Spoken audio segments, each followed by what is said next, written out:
Para nosotros, Buffet Carpelex, consultores legales, es un placer poder estar dentro de este convenio con pues, la primera charla para las y los afiliados del sindicato Ciprosimeca. Para nosotros es muy importante que las y los afiliados puedan conocer realmente cuáles son los beneficios que obtienen al ser afiliados de este sindicato. Eh, Como lo indicaron en la presentación, pues somos abogados y abogadas con amplia experiencia dentro del ordenamiento jurídico costarricense, pero el día de hoy pues nos enfocaremos, por lo menos en mi parte de materia penal, en tres temas que son violencia doméstica, qué hacer en caso de accidentes de tránsito y los fraudes informáticos que hoy en día pues están como de moda, ¿verdad? Sí, antes de eso, solicito si puedo compartir una presentación.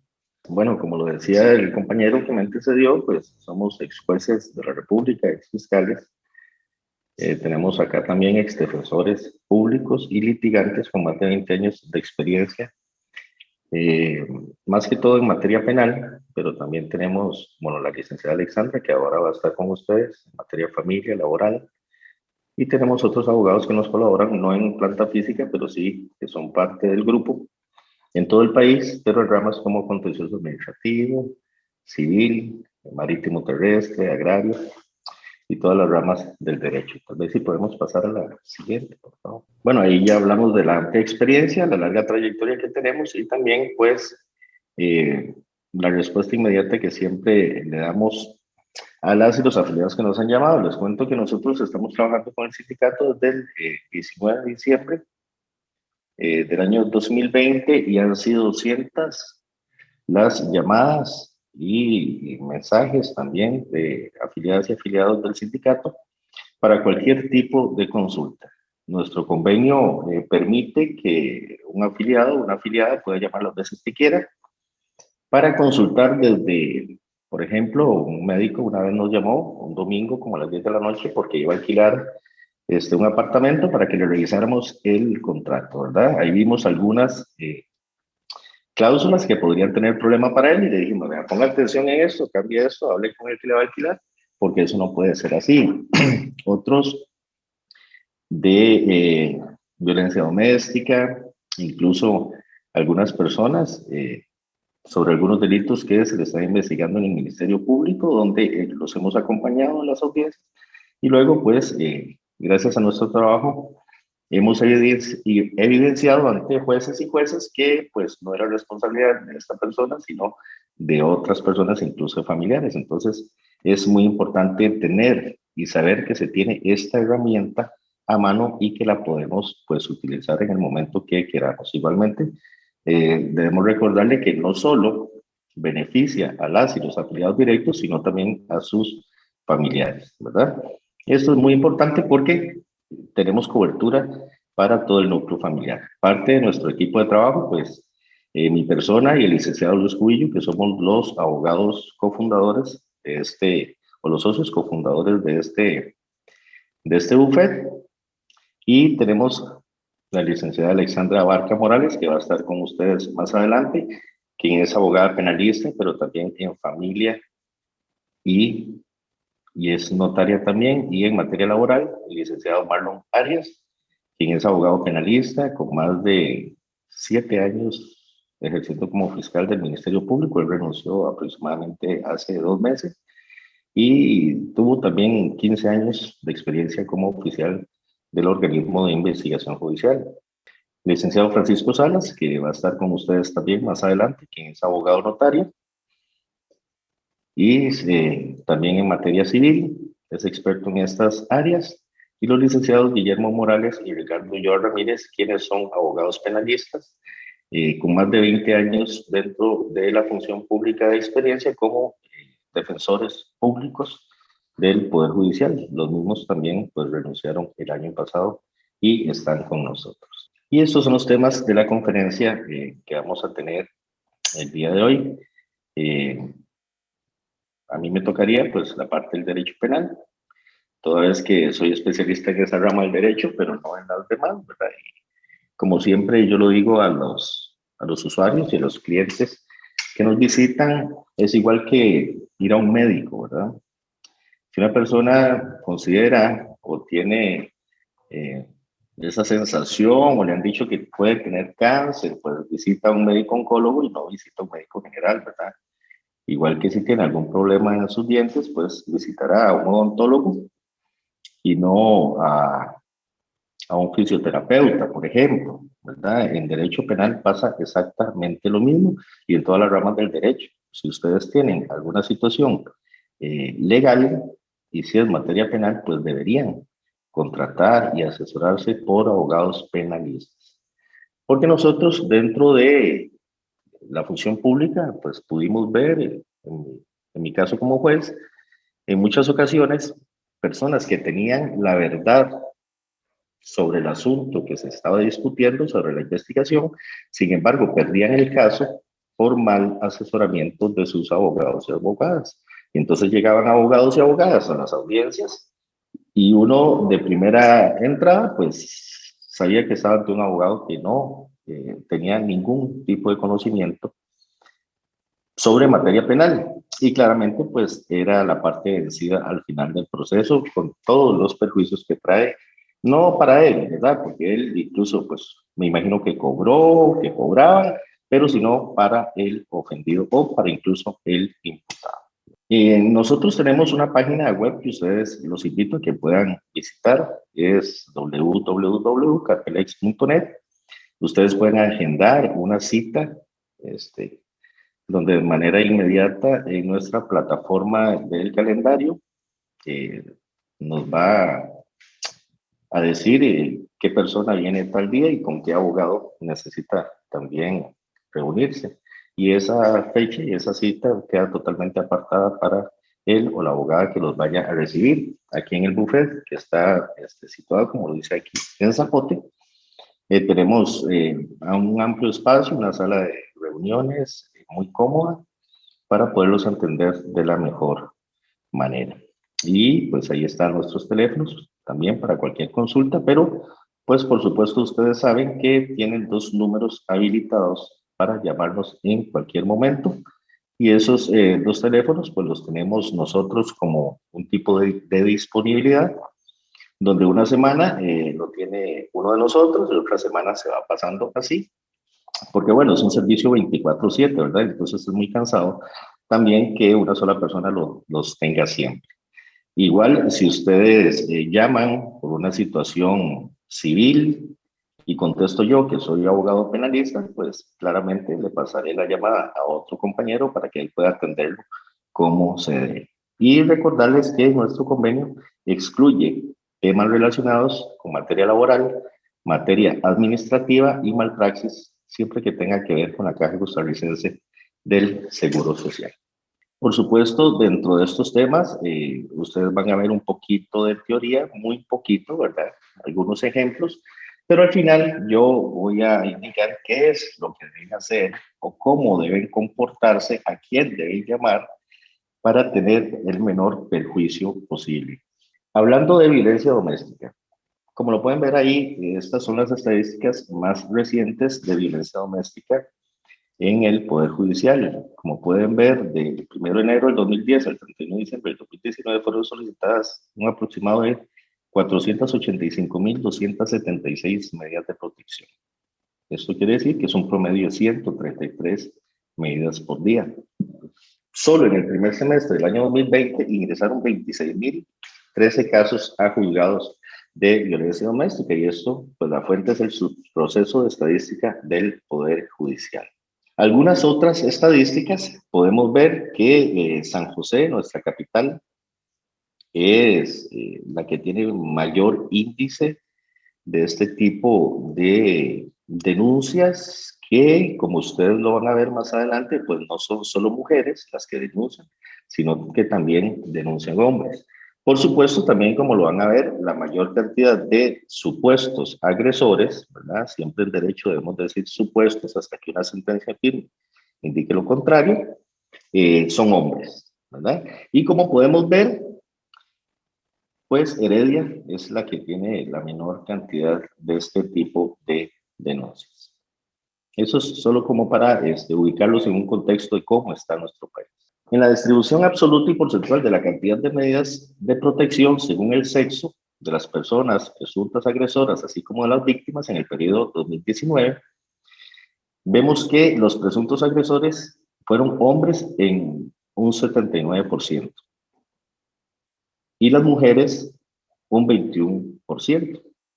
O sea, ¿qué quiere decir eso? Que también se pueden abrir causas de violencia doméstica en contra de las mujeres, porque muchos hombres se los acercan que están en este tipo de situaciones y dicen, y es cierto, o sea, la ley el día de hoy pues protege en demasía a la mujer, tiene mucha protección por parte del ordenamiento jurídico de la mujer y consideramos que así debe ser.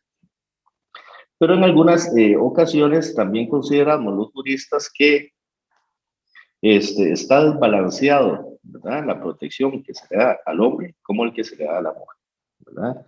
Hay dentro de los procesos penales, por ejemplo, algunas situaciones que solo benefician a la mujer y no benefician al hombre. Por ejemplo, les cuento que en materia penal, en el caso de un juicio y que la persona salga condenada, si es mujer en estado de vulnerabilidad, el juez puede dictar una pena por debajo del mínimo de la pena para ese delito. O sea, si un delito, por ejemplo, el robo agravado, tiene una pena de 5 a 15 años de prisión, el juez en sentencia, si es mujer vulnerable, puede darle 4 años.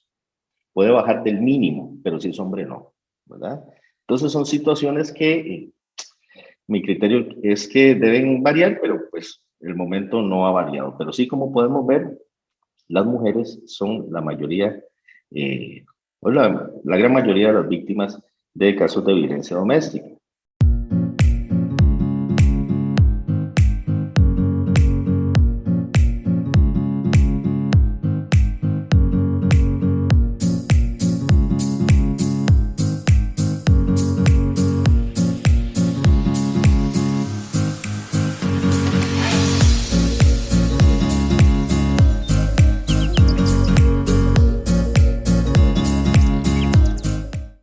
Esos son algunos ejemplos de qué podemos entender como violencia doméstica. Eso está regulado en el artículo 2 de la Ley contra la Violencia Doméstica. Y ahí está la definición. Dice, toda acción u omisión, directa o indirecta. O sea, todo lo que yo puedo hacer, pero también lo que dejo de hacer y tengo que hacer, ¿verdad? Directa o indirecta, ejercida contra un pariente por consanguinidad, afinidad o adopción hasta el tercer grado inclusive, que produzca como consecuencia el menoscabo de su integridad física, sexual, psicológica o patrimonial. Y entonces, la violencia doméstica, que de ahí viene la ley de penalización de violencia contra la mujer, por eso me gusta mucho este tema, por lo menos para abarcarlo así, de manera rápida, pero clara, es que se divide o se establecen varios tipos o clases de violencia doméstica, ¿verdad? Donde incluso también dentro de la ley de penalización de violencia contra la mujer, estas 4 bases son las encargadas de fundamentar toda la ley. Entonces tenemos que existe agresión psicológica, agresión física, agresión sexual y agresión patrimonial.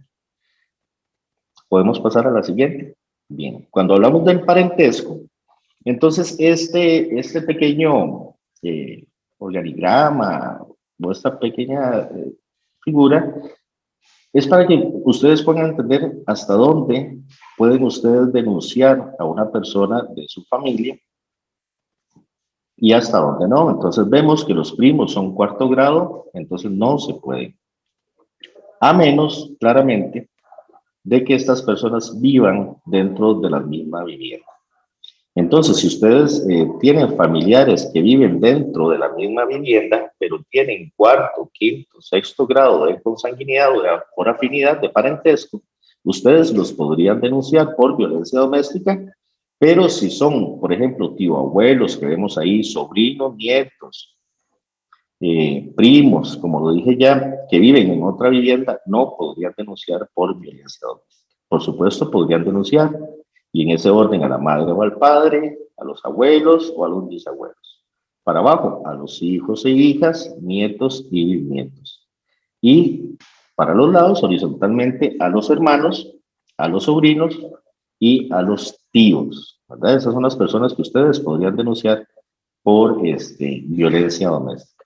La violencia psicológica, esos son como ejemplitos para que ustedes los tengan ahí, porque, pues, por supuesto, nosotros vamos a pasar estas presentaciones para que ustedes tengan todo eso a mano.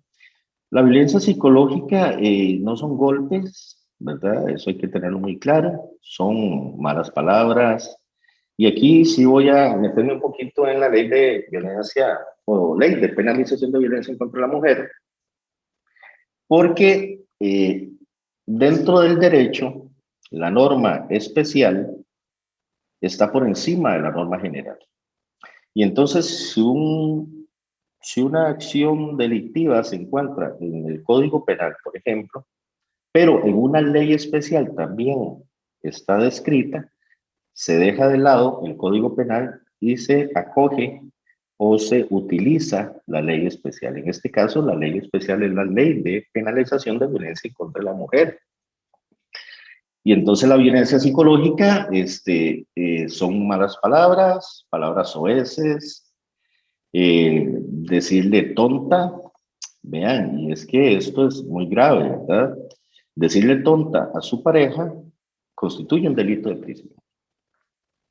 Eh, Desvalorarla, decirle que no sirve para nada, incluso decirle qué fea está hoy, aunque ustedes no lo crean, hemos tenido, y en mi trabajo dentro del Poder Judicial existieron y pude conocer denuncias de este tipo, y sí están descritas como delito dentro de la ley de penalización, ¿verdad? Porque además de la ley, pues otras fuentes del derecho, como la jurisprudencia, han dicho que perfectamente constituyen este tipo de delitos como violencia psicológica. Entonces, por ejemplo, en la ley de penalización de violencia contra la mujer existe un delito que se llama ofensas a la dignidad. Entonces, muchos agresores, y hablo agresores como hombres, porque estamos hablando de la ley de penalización de violencia contra la mujer, les dicen tontas, les dicen zorras, usted no sirve para nada, usted nunca me ha ayudado, no sé, todo tipo de cosas y sí constituyen un delito. Entonces eso es para tener mucho cuidado de que a veces en unas relaciones de pareja uno cree que si no le pega no hay violencia. No, eso no es así, ¿verdad? Eso no es así. Y por supuesto, nosotros instamos a cualquier persona a denunciar estos hechos.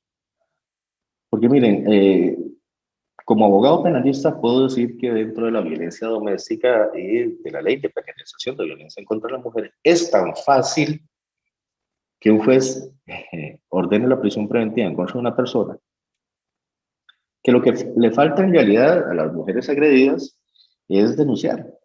Es denunciar, eso es lo que falta. Pero sin embargo, pues los que sabemos algo de estos temas, sabemos que prácticamente la mayoría de estas mujeres están dentro de un círculo de violencia doméstica, aquel círculo que es la agresión, el arrepentimiento, luego el perdón, luego el enamoramiento y ese círculo vicioso que sigue y sigue, lo que hace que las mujeres se disminuyan totalmente en su psiquis y consideren luego, incluso si han llegado a decir, consideran que sin esa persona no pueden vivir aunque sea maltratada, ¿verdad?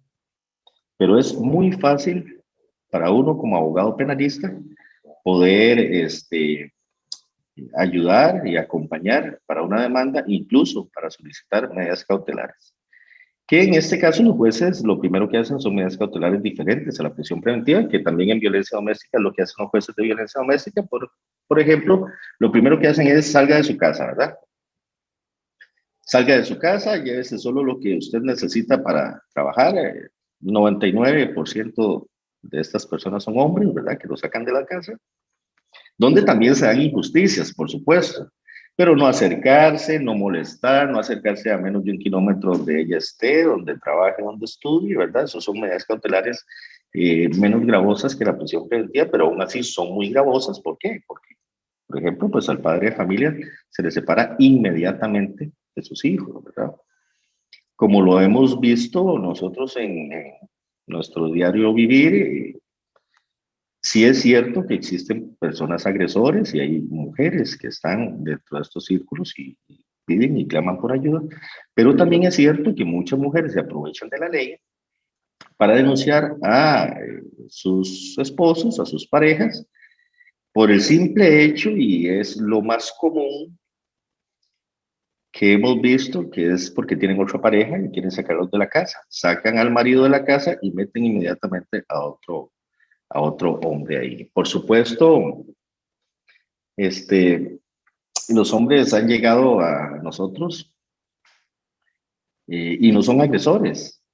Eh, Cuento, y por supuesto, sin decir nombres ni qué es, cuento que hace como una semana me llamó un muchacho, nos contactó, donde me pasa un video, bueno, luego de hablar de una infidelidad de su esposa, me pasa un video donde efectivamente él ve a su esposa con otro hombre, tiene videos de la infidelidad, él le reclama a ella y cuando llega a su casa, él es el afectado, él es el ofendido de la infidelidad de su mujer.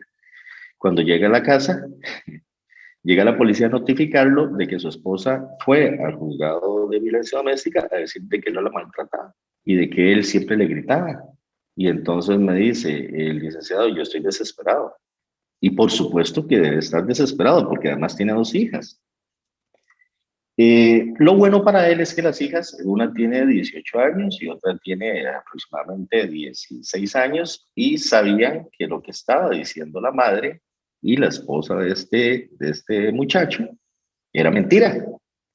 Y entonces yo le dije, bueno, es que no hay ningún problema. En Costa Rica, y les cuento, para denunciar a alguien, lo único que debe de tenerse son ganas, solamente. Aquí cualquiera puede denunciar a cualquiera. Sin embargo, si es una denuncia calumniosa, entonces trae consigo la posibilidad de la persona que está siendo denunciada a denunciar penalmente, no en violencia doméstica, sino penalmente. Y yo se lo dije a este muchacho, a su esposa, por una denuncia calumniosa, porque además íbamos a presentar a estas dos muchachitas como testigos para que pudieran acreditar ante el juez o la jueza de que era vamos a ver, que era mentira, que era totalmente falso las agresiones que había dicho esta esposa de este muchacho, ¿verdad? Por supuesto, él me pidió que le explicara todo esto por un audio. Posiblemente ella vamos a ver, le puso el audio. Él lo que me dijo es que le puso el audio a ella para que escuchara lo que yo le dije y ella inmediatamente fue a quitar las medidas cautelares, ¿verdad? Pero ¿cuáles eran las medidas cautelares? Era salir de la casa inmediatamente.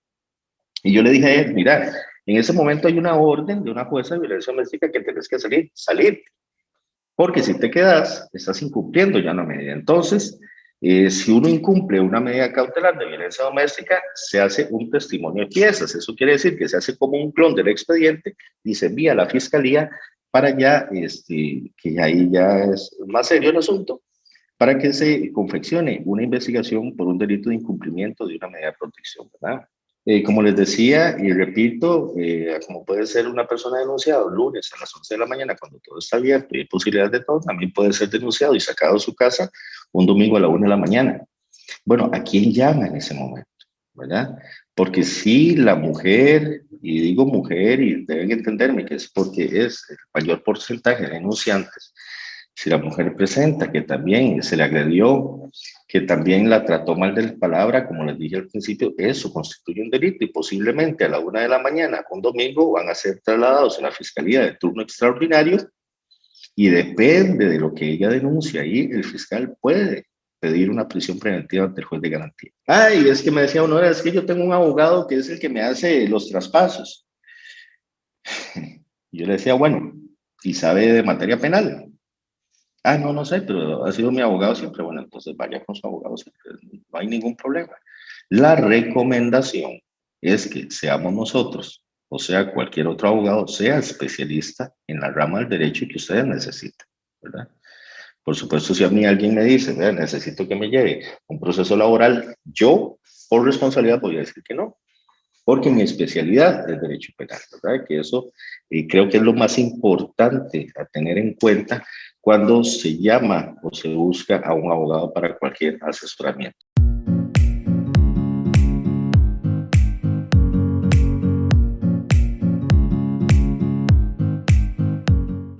La violencia física, pues, ahí hay un casito, un ejemplo, pero pues creo que la entendemos muy bien, es la violencia donde hay empujones, jalones de cabello, pellizcos, golpes, cuando le tiran platos o le tiran zapatos a la persona, ¿verdad?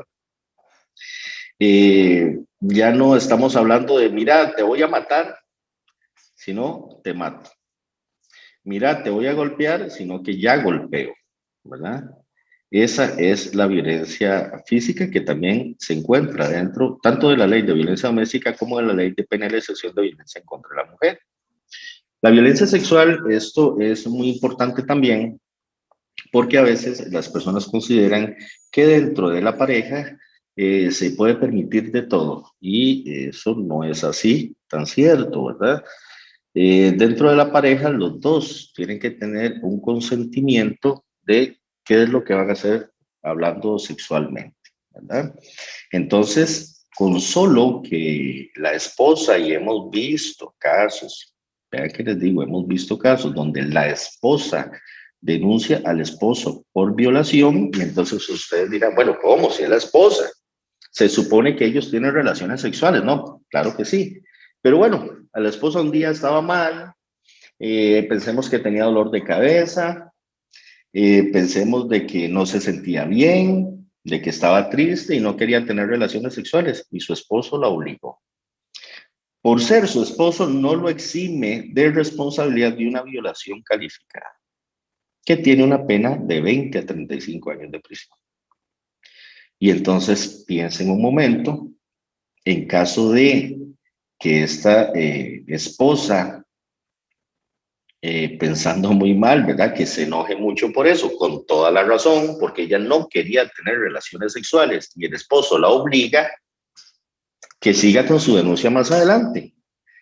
Y lo he visto, esposos, siendo juez de tribunal penal en Limón hace pues, muchos años, condenamos a un esposo por violar a su esposa en la misma habitación donde habían convivido 13 o 14 años. Y lo condenamos a una pena de prisión de 20 años de prisión. Porque la esposa le dijo que no quería tener relaciones sexuales y él la obligó. Pero es que no es solo la violencia sexual, no es solo la penetración, el acto en sí, sino un tocamiento. Manosearla, como decimos, donde la persona en ese momento no quiere. Y eso estamos hablando dentro de la ley de penalización de violencia contra la mujer, dentro de violencia sexual con la violencia doméstica, pues evidentemente tocará a alguno de sus familiares con fines libidinosos, claramente, ¿verdad? No es un toque así que falta el deber de cuidado y pasó y le rozó un pecho, no, eso no configura un delito, claramente no lo es, pero sí ya, si está una persona y el hombre toca sus pechos, la mujer le toca los glúteos al hombre, porque vean que eso no es solo para hombres o solo para mujeres, pues claramente se podría estar frente a un delito y muy grave. Vamos a ver, los delitos sexuales son de los delitos o los tipos penales que más protege el ordenamiento jurídico en nuestro país. Luego de la vida, por supuesto, luego de la libertad, siguen los delitos sexuales, que el bien jurídico es esa autodeterminación sexual que tiene toda persona para decidir cuándo quiere o cuándo no quiere algún tipo de acercamiento sexual, ¿verdad? Es esa libertad de las personas. Sí, como lo dice la compañera Lorena, a veces se invisibiliza que muchos hombres puedan denunciar o que estén denunciando. Igual, esta sociedad machista, que yo considero que es una sociedad machista y es mi criterio, claramente hace que los hombres les dé vergüenza presentarse a estrados judiciales a denunciar, por ejemplo, a su mujer, porque entonces van a decir, bueno, es que yo quiero denunciar a mi esposa porque me tiró un plato, Pero ¿qué dirán mis amigos si se dan cuenta de esta denuncia? De que yo soy un marica y lo sabemos que así habla la gente, que yo soy, no sé, que, que la gallina es la que manda, no sé cómo es un dicho que anda por ahí, ¿verdad? Que en gallos mansos. Y entonces creen que le van a hacer bullying, que se van a burlar de ellos y no denuncian. Pero hay una gran cantidad de hombres que están siendo maltratados y agredidos por sus parejas, mujeres, ¿verdad? Porque ahora pues ya tenemos diferentes tipos de parejas, pero hay mujeres también agresoras y eso es lo que nosotros eh, queremos darles a entender. Nosotros en Carpelex podemos ayudar tanto a la persona que está siendo víctima de violencia doméstica o víctima dentro de la ley de penalización de violencia en contra de la mujer, pero también podemos asesorar a las personas que están siendo denunciadas por este tipo de delitos, ¿verdad? Y es que a mí a veces nos dicen, bueno, es que usted va a defender a una persona que le pega a su mujer. Y yo le digo, bueno, toda persona tiene derecho a una defensa letrada, ¿verdad? Por supuesto. Y conocer el expediente para ver si lleva razón la agredida. Pero una vez conociendo el expediente, uno dice, uno le puede decir al cliente, mira, eh, no hay posibilidad de hacer absolutamente nada. En caso de que vayamos a juicio, te van a condenar, porque uno ya por la experiencia sabe qué es lo que va a pasar, ¿verdad? Claramente. Entonces, yo lo que voy a hacer es hablar con la fiscalía y negociar un buen procedimiento abreviado, que es que acepta los hechos, renuncia al juicio oral y público, está de acuerdo con la calificación jurídica, pero él ya sabe a qué pena se va a enfrentar y dice, sí, yo cometí los hechos, ¿verdad? Y entonces se pacta entre el abogado y el Ministerio Público una pena beneficiosa o más beneficiosa de la posible pena imponer en caso de ir a juicio. Pero si nosotros tomamos el caso, como también nos ha pasado, y vemos que, como este muchacho que les conté, el ejemplo ahorita, no hay bases absolutamente ninguna para que prospere o fructifique esa denuncia, claramente vamos a ir en contra de la mujer, ¿verdad? O sea, entonces es parte de la responsabilidad que como abogados nosotros tenemos. O sea, a usted jamás nosotros o un abogado responsable le va a decir, mira, eso te lo saco, más en materia penal. Yo voy a hacer que te absuelvan. Te lo juro que no vas a ir a prisión preventiva. No, eso no, nunca lo podemos decir, ¿verdad? Vamos a hacer nuestro mejor trabajo. Nuestra experiencia nos ayuda. Vamos a trabajar con ahínco y con fortaleza y con todas las ganas para tratar de que salga lo mejor posible, pero no podemos nosotros asegurar un resultado, ¿verdad? Parte de ser un buen abogado o buena abogada es decirle y hablarle con la verdad a la persona que nos contrata, ¿verdad?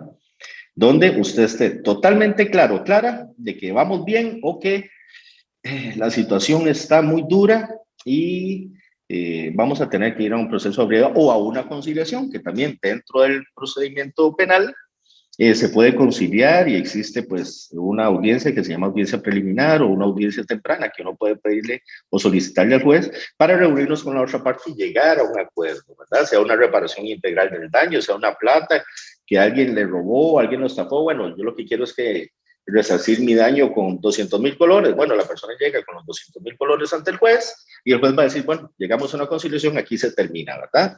Que estas medidas alternas a la solución del conflicto fueron introducidas en el Código Penal de 1996, que el nuevo Código Procesal Penal, antes era el Código de Procedimientos Penales, y que estuvo vigente a partir del 98, donde para no llevar todo a juicio, porque eso encarecía costos al Estado y por supuesto llenaba los tribunales y los juzgados de muchos expedientes porque no se podía resolver antes, decidieron integrar estas medidas alternas a la solución del conflicto para que en realidad lo que se quiera es llegar a una paz, llegar a una conciliación entre las partes, porque al final, vean, en un caso, en un juicio, alguien pierde y alguien gana, pero no se recobre la paz. Y eso es en realidad lo que el Estado quiere y lo que el derecho quiere, ¿verdad? Que se pueda volver a conseguir la paz, por ejemplo, entre vecinos, entre familiares y no llegar hasta un contradictorio.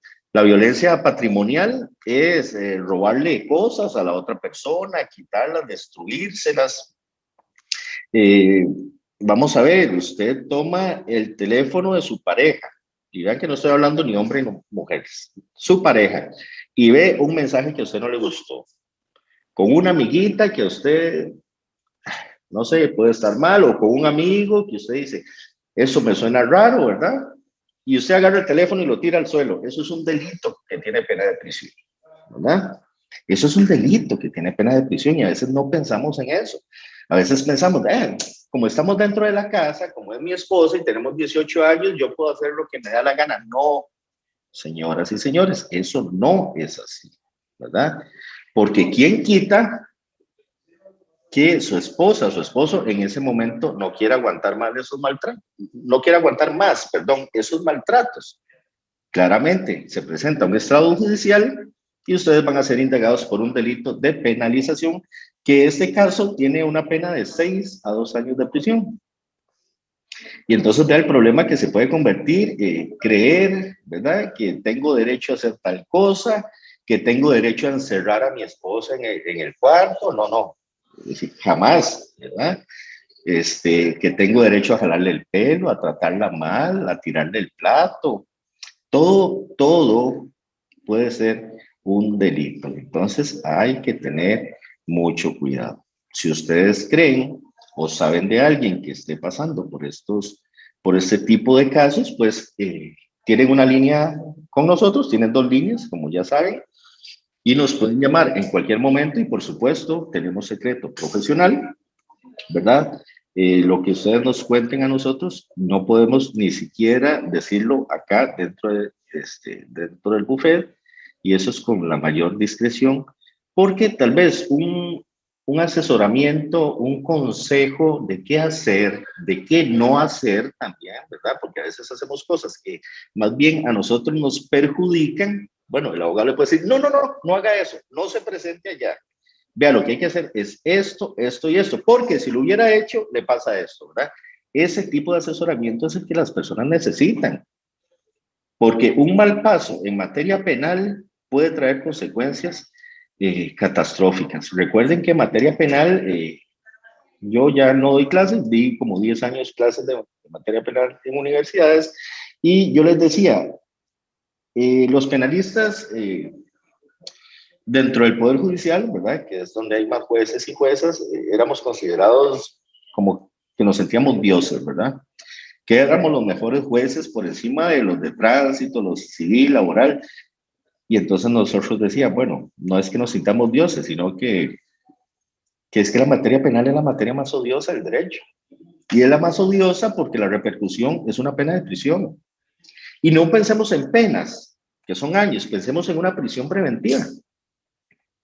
Y entonces ahorita cuando veamos lo de tránsito, podemos ver que si usted, yo le decía al doctor Marvin cuando iniciamos las conversaciones sobre este convenio, ¿qué pasa si un médico o una doctora o cualquier profesional del sindicato, que a veces sabemos que tienen que laborar hasta altas horas de la noche, incluso madrugadas, con jornadas extensas de trabajo, sin posibilidad de descansar, sale del hospital en su vehículo a las 2 de la mañana y se queda dormido?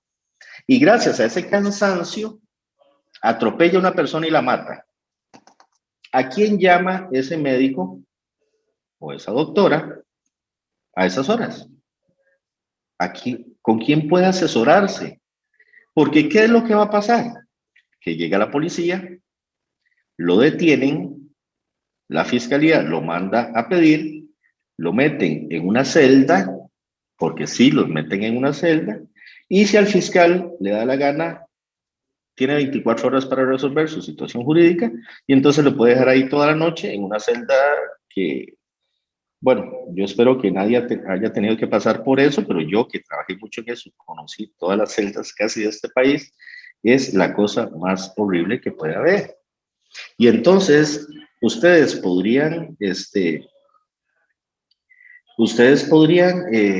ser afectados por este tipo de cosas. ¿Quién está exento de quedarse dormido luego de trabajar 16 horas seguidas? Nadie. ¿Por ser médicos? No. ¿Por ser abogados? Nosotros tampoco. No, no, no. Eso le puede pasar a cualquiera y en cualquier momento. Y son cosas que a veces nosotros no analizamos. Bueno, Carpelex está ahí para ayudarles 24 horas, 7 días a la semana. Y yo le decía a un afiliado que una vez nos llamó en enero que en un accidente de tránsito, cuando hay lesionados, cuando hay fallecidos, y peor aún, si el conductor va con unos traguitos de más, la diferencia entre libertad y prisión preventiva son 2 o 3 horas. 2 o 3 horas.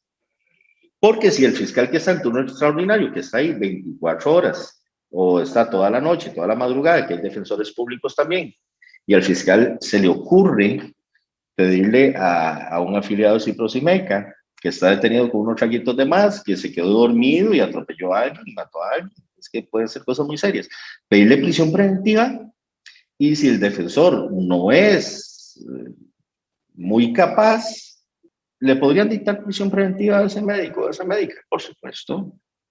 Por supuesto. Viene una apelación, que ya tal vez en la apelación nos puedan llamar a nosotros, pero ya pasó 8 días, 9 días en prisión. Y entonces vean que eso es una situación que nadie está exento, ¿verdad? Y hay que tener mucho cuidado con respecto a estas cosas. Cuando a veces eso, bueno, ustedes también debo indicarles que revisarle el teléfono a su pareja es un delito, ¿verdad? Es un delito que tiene una alta pena de prisión de hasta 8 años de prisión. Y entonces, por eso es que a veces no nos asesoramos y decimos, vea, es que llegan con uno, aquí tengo los mensajes de mi esposa que se está hablando con otro señor. Aquí tengo los mensajes de mi esposo que está hablando con una amiga. Y yo primero que les digo es, bueno, ¿cómo los extrajo? ¿De dónde los? Ah, es que yo me sé la clave y entonces me metí en su teléfono. Eso es un delito. Entonces le digo, vea, mejor pierda eso. Ve a ver si se puede separar, si puede arreglarse mejor, si puede hablar con ella bien. Si no, sepárese o divórciese, pero si usted presenta eso, más bien sale perdiendo porque eso es un delito y que tiene una alta pena de prisión. Y entonces vemos cómo es un problema no saber y no estar bien asesorado en qué podemos hacer y qué no podemos hacer.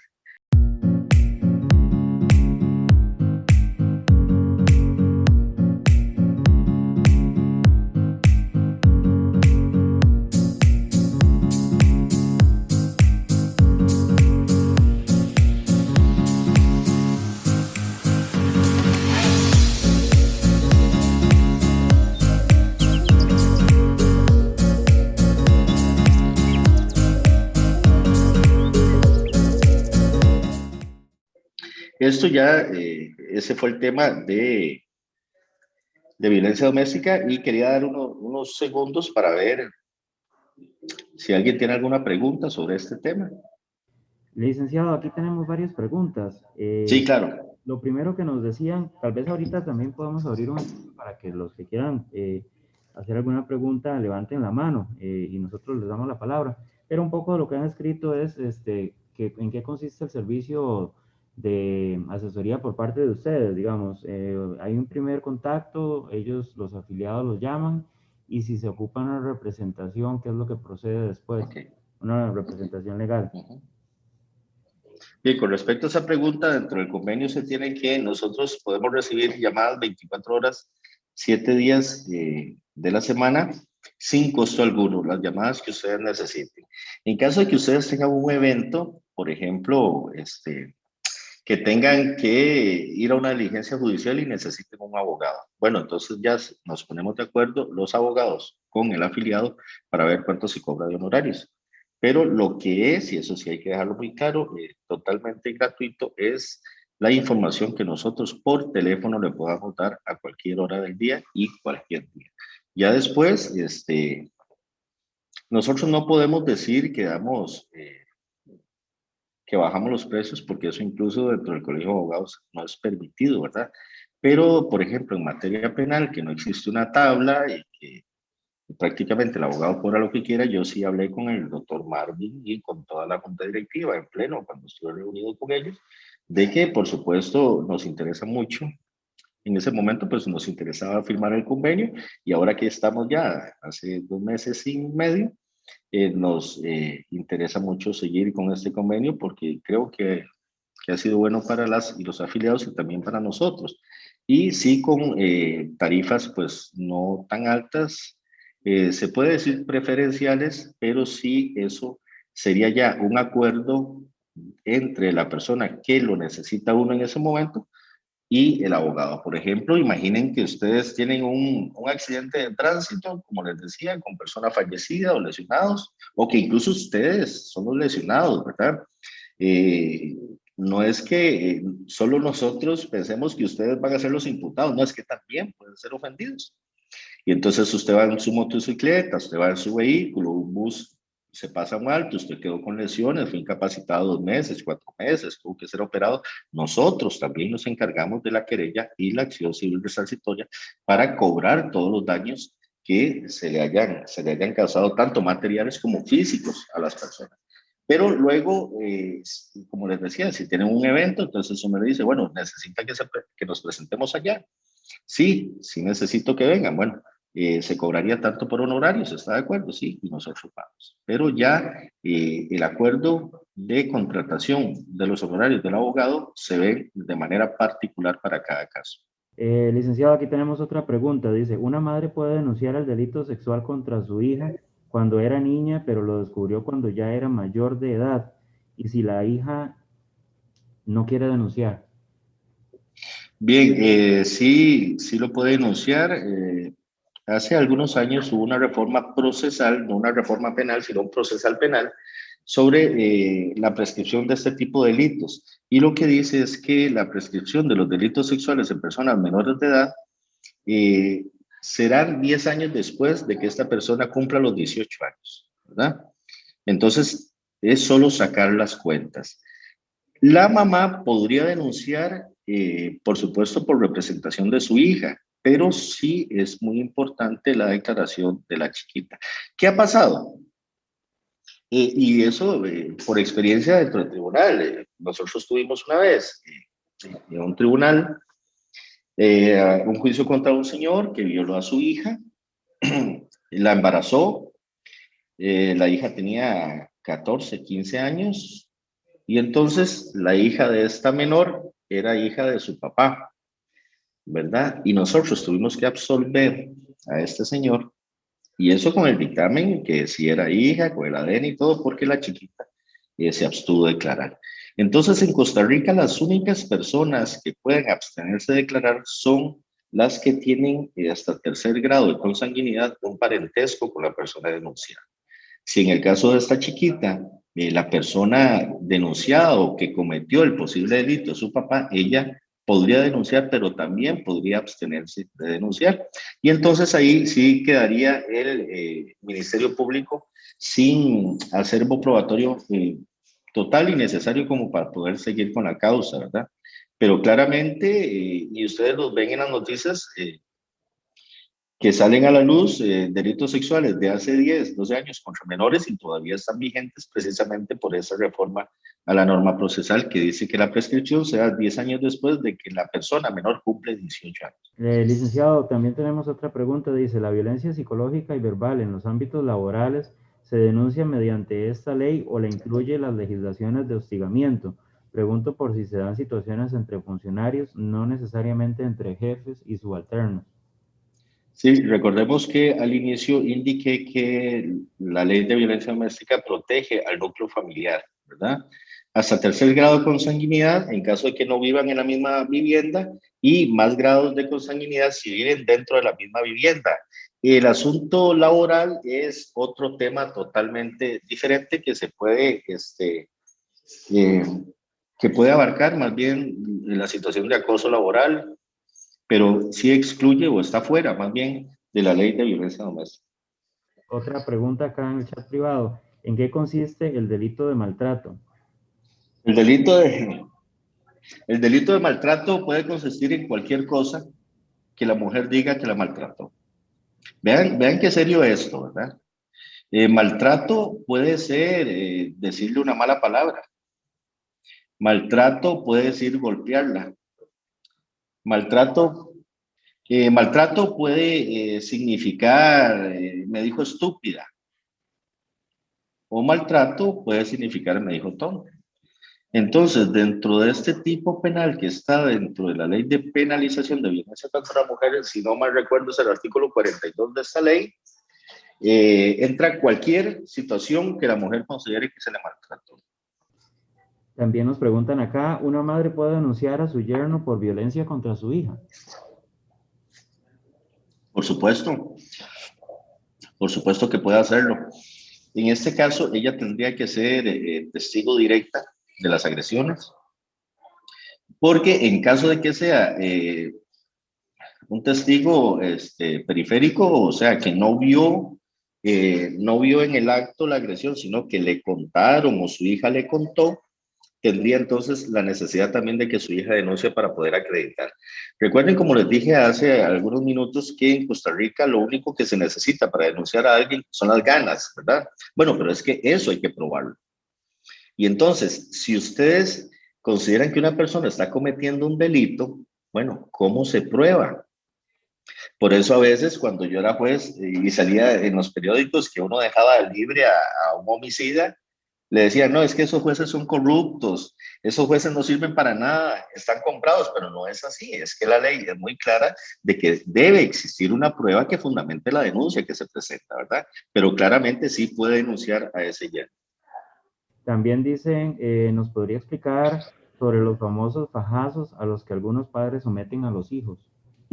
Qué bonito tema. Un día de estos estaba hablando con dos colegas y bueno, eso es un criterio muy personal que una cosa es educar y otra cosa es ya violencia física, ¿verdad?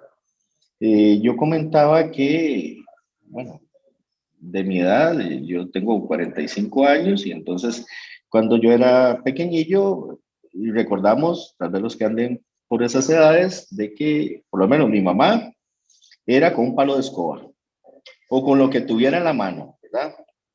Y vieran que mi criterio personal es que eso me ayudó a mí para ser la persona que soy hoy en día, ¿verdad? Nunca me dio un problema psicológico, nunca tuve que necesitar ayuda psiquiátrica por los fajazos que me pegaban.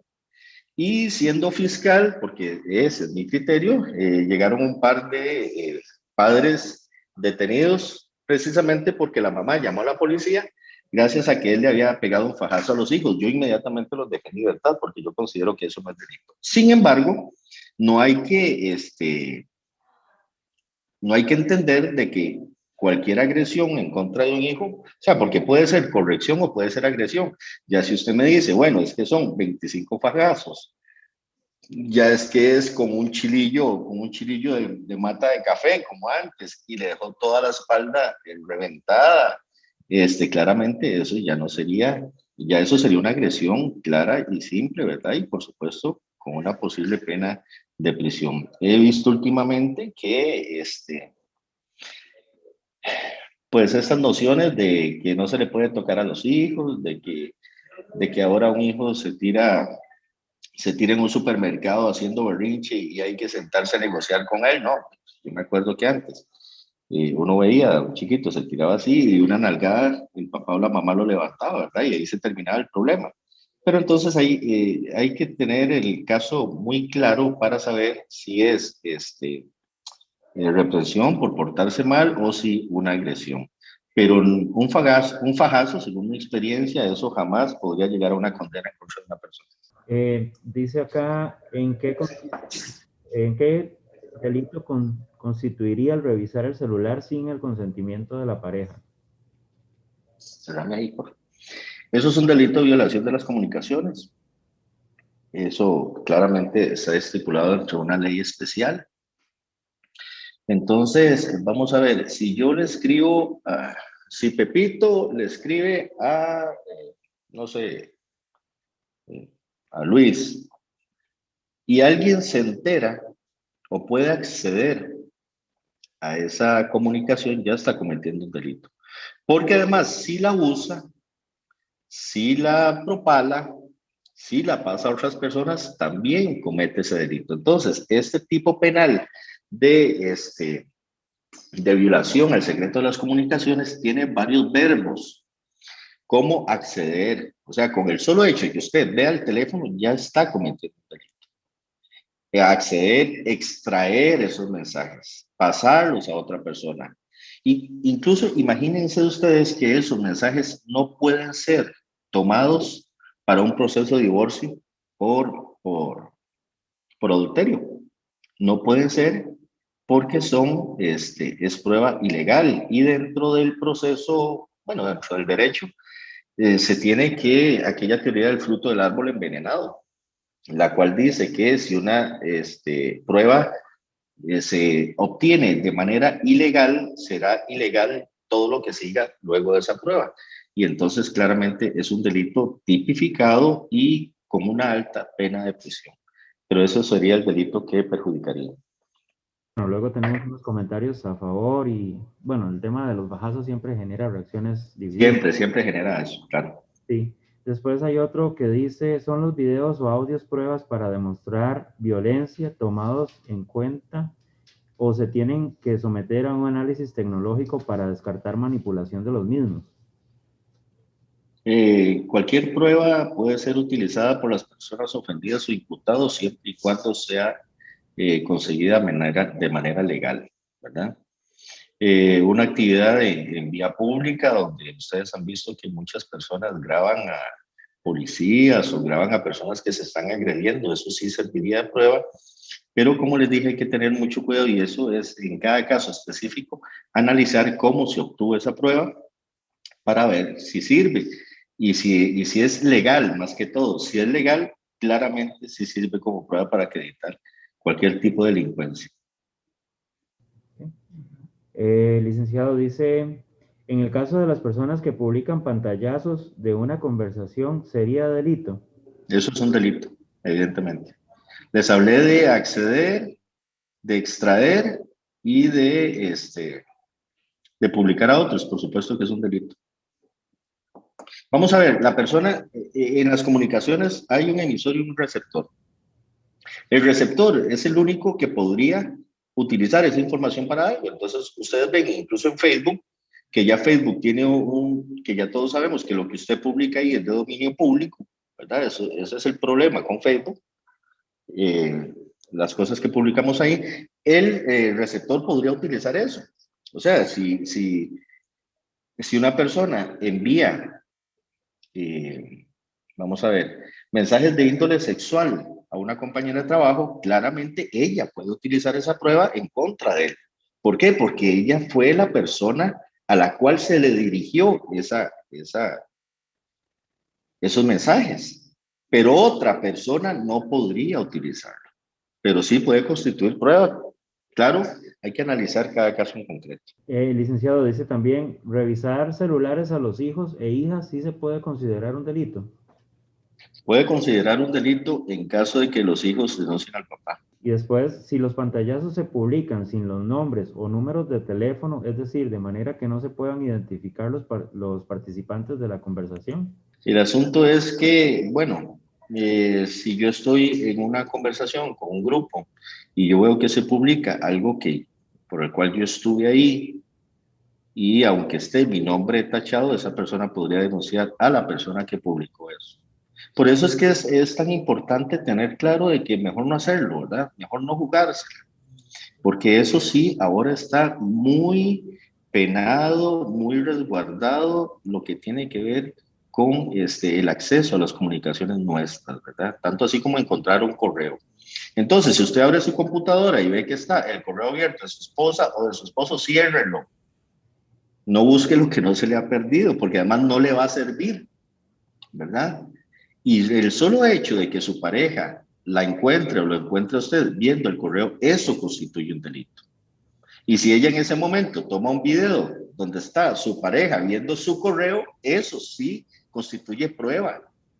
Y entonces se expone a una alta pena de prisión. Hay que tener mucho cuidado con eso. Si los hijos son menores de edad y el aparato o dispositivo está a mi nombre, igual puedo denunciarlo. ¿Perdón? ¿Cuál es? Perdón, sí, dice, si los hijos son menores de edad y el aparato o dispositivo está a mi nombre, igual pueden denunciarlo. Pueden denunciar al papá. Creo que sí, me imagino que si los papás le revisan. Es que yo lo que haría es quitarle el teléfono.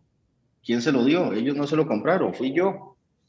Entonces yo se los quito, no hay ningún problema con eso. Es que ahí es donde tenemos el problema de que, bueno, vamos a negociar con nuestros hijos. No, no, en realidad el que pone el respeto son los padres, ¿verdad? Y si tienen ese problema de que no saben o se enojan porque les quitan el teléfono o porque se les pide explicaciones de qué es lo que están viendo en YouTube, en Facebook, el padre perfectamente bajo esa tutela de patria potestad puede quitarles el teléfono sin ningún problema, ¿verdad? Licenciado, dice, ¿cuál es el número de la ley de violaciones de telecomunicaciones? Sí, si usted gusta, podemos continuar con la siguiente charla y cuando tengan el número nos lo pasan por el chat, si le parece. Sí, perfecto. Ok. Dice, bueno, dice alguien por acá, en menores de edad el responsable directo es el padre o la madre. Deben más bien estar pendientes de lo que sus hijos menores tienen en sus aparatos electrónicos. Cuando les regalan el celular debe ser una de las condiciones que se le debe dar a los menores. Perfecto, licenciado. Muchísimas gracias por su exposición. Creo que ha sido muy provechoso y nos ha dado como un panorama muy amplio de todos los temas que hemos discutido. Entonces, muchísimas gracias de nuevo. Bueno, gracias.